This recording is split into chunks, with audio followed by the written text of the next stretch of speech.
एक ऐसा इदारा जिसकी पूरी दुनिया में 143 में से 130वीं पोजीशन आई हो और अपने रीजन में 6 में से 5 ही पोजीशन आई हो, मतलब फिफ्थ पे वो आया हो।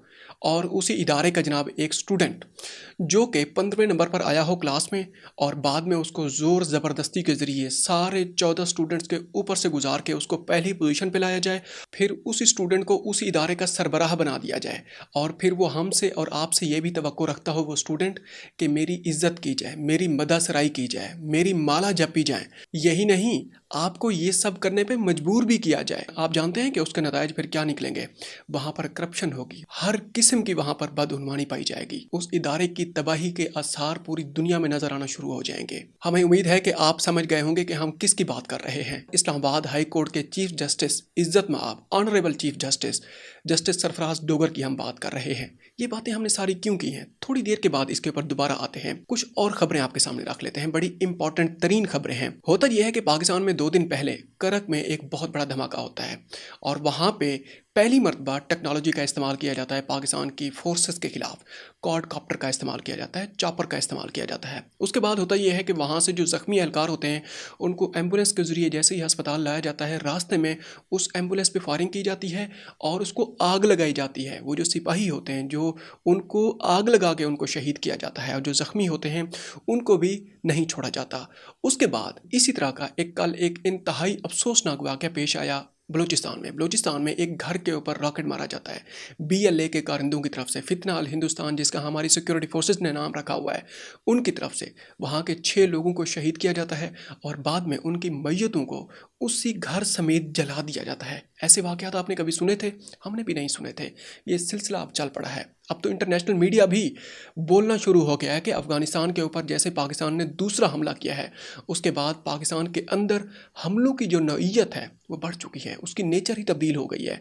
पहले होता था वहाँ पर सिपाहियों को शहीद किया जाता था, अब यह है कि उन सिपाहियों की या उन लोगों की लाशों को, मैयतों को ज़िंदा जला दिया जाता है। ये एक इंतहाई खौफनाक सूरत हाल है पाकिस्तान में। बानी तरीके इंसाफ इमरान खान साहब के मुतालिक हम बात करने लगे हैं, या उनकी बीमारी को लेकर जिस तरीके से हम रोज़ाना की बुनियाद पर कोई ना कोई नई खबर आपके सामने रखते हैं, अब वो खबरें वलायत में भी चली गई हैं, अब बाहर भी वो ज़बान ज़द आम हो चुकी हैं। बरतानवी जो पार्लियामेंट है वहाँ तक गूंज पहुँच चुकी है। इमरान खान को इसलिए जेल में डाला गया क्योंकि वो इलेक्शन जीत गए थे। जमहूरियत उसी सूरत में मुस्तहकम होगी जब वहाँ नए आज़ाद इलेक्शन होंगे। बरतानवी पार्लियामेंट में इमरान खान साहब की बीमारी को लेकर लॉर्ड बैनन की गुफ्तगू। अब ये एक बयान हमने आपके सामने रखा है, दूसरा बयान आपके सामने रखते हैं। वो ये है कि हम ये वाजे करते हैं कि पाकिस्तान को अपने मुल्क में बुनियादी इंसानी आज़ादी को इज्जत देना होगी, फेयर ट्रायल का हक देना होगा, मेडिकल ट्रीटमेंट देना होगी। जैसे ये हर इंसान का हक है, वैसे ही ये इमरान खान का भी हक है। बरतानवी पार्लियामेंट में इमरान खान के सेहत पर बहस के बाद हुकूमती वजीर का बयान। अब आते हैं हम पहली खबर की जानब, जो शुरू में हमने आपके सामने वो जो उस क्लास के स्टूडेंट की हमने बात की थी, जो क्लास में 15वें नंबर पर आता है, उसको ज़ोर ज़बरदस्ती उसको पहली पोजीशन भी उसको अता की जाती है, बाद में उसी इदारे का उसको सरबराह भी बनाया जाता है।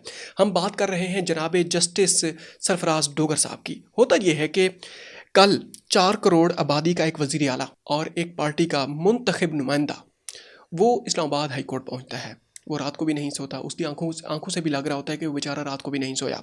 जैसे ही वो अदालत में पहुंचता है अपनी पार्टी के सरबराह को डिफेंड करने के लिए, उसके केसेस के मुतालिक वो सलाम लेता है, वो 15वीं पोजीशन वाला वो शहजादा वो उसको सलाम का जवाब भी नहीं देता। आपसे क्या इंसाफ की तवक्को रखी जाएगी? आपसे क्या फेयर ट्रायल की आपसे तवक्को रखी जाएगी? फेयर प्ले की तवक्को रखी जाएगी?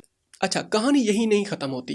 केसेस जैसे ही लगाए जाते हैं, एक मिसाल है, 190 मिलियन पाउंड का एक केस है, वो इनकी अदालत में जनाब लगाया जाता है। वो खुद ही इस तरह की सोच वाला इंसान उसकी सरबराही भी खुद करेगा उस बेंच की।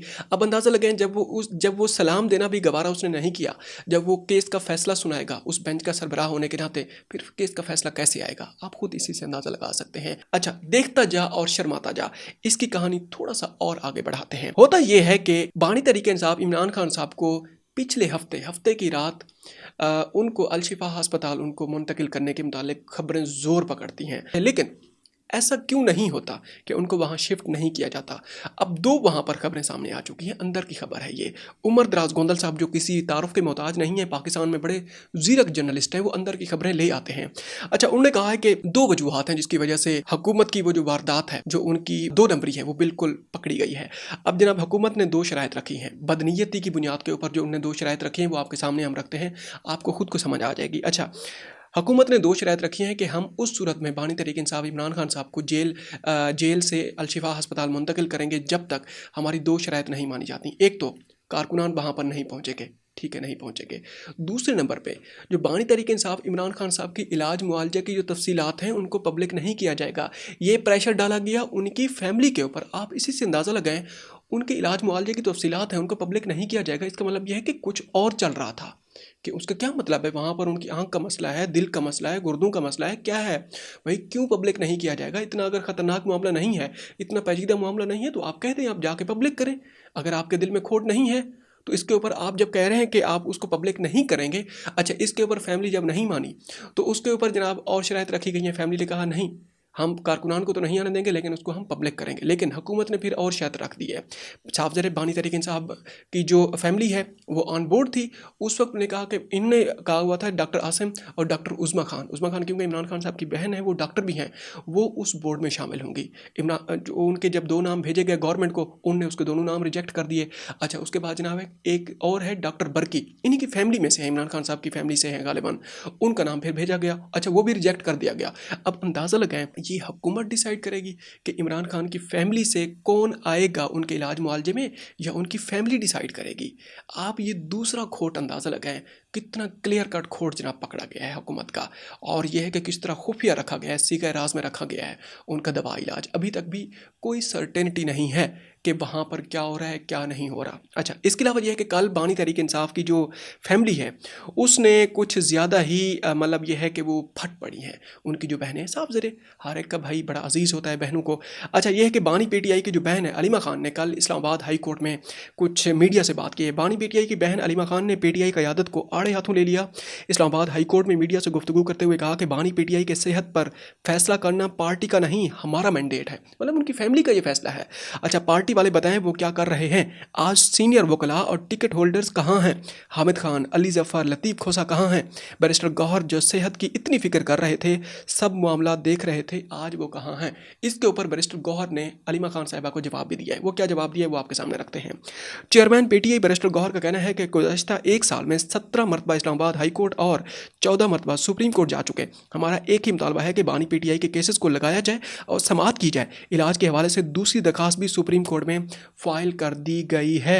अब ये जनाब उनकी तरफ से ये एक दरमियान में वो जो एक टसल चल रही है, इसमें कोई शक नहीं है कि बानी तहरीक इंसाफ इमरान खान साहब की जो फैमिली है वो पूरी पार्टी से ज़्यादा एक्टिव नज़र आ रही है। अच्छा, आखिर में जनाब एक और आपको एक खबर आपके सामने रखते हैं। एक जनाब लड़ाई चल रही है पाकिस्तान में। होता यह है कि शाहिद अफरीदी की एक वीडियो वायरल होती है जिसमें वो उनका एक ब्रांड है, गारमेंट्स का गालिबन ब्रांड है, उसके बारे में वो कहते हैं कि 5 अगर आप सूट परचेज़ करेंगे या फिर आप गारमेंट्स के जो आइटम परचेज़ करेंगे, मैं उस फैमिली को कॉल करके उसको मुबारकबाद दूंगा या उससे बात करूँगा।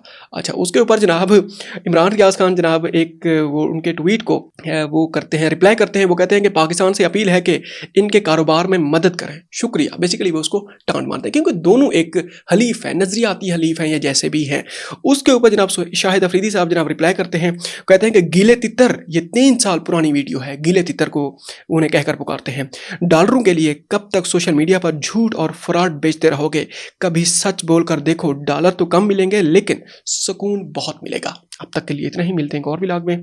अपना ख्याल रखिएगा और हो सके तो हमारे चैनल का भी ख्याल रखिएगा। अगर आपने अभी तक इसको सब्सक्राइब नहीं किया तो काइंडली इसको सब्सक्राइब कर लें। अस्सलाम वालेकुम।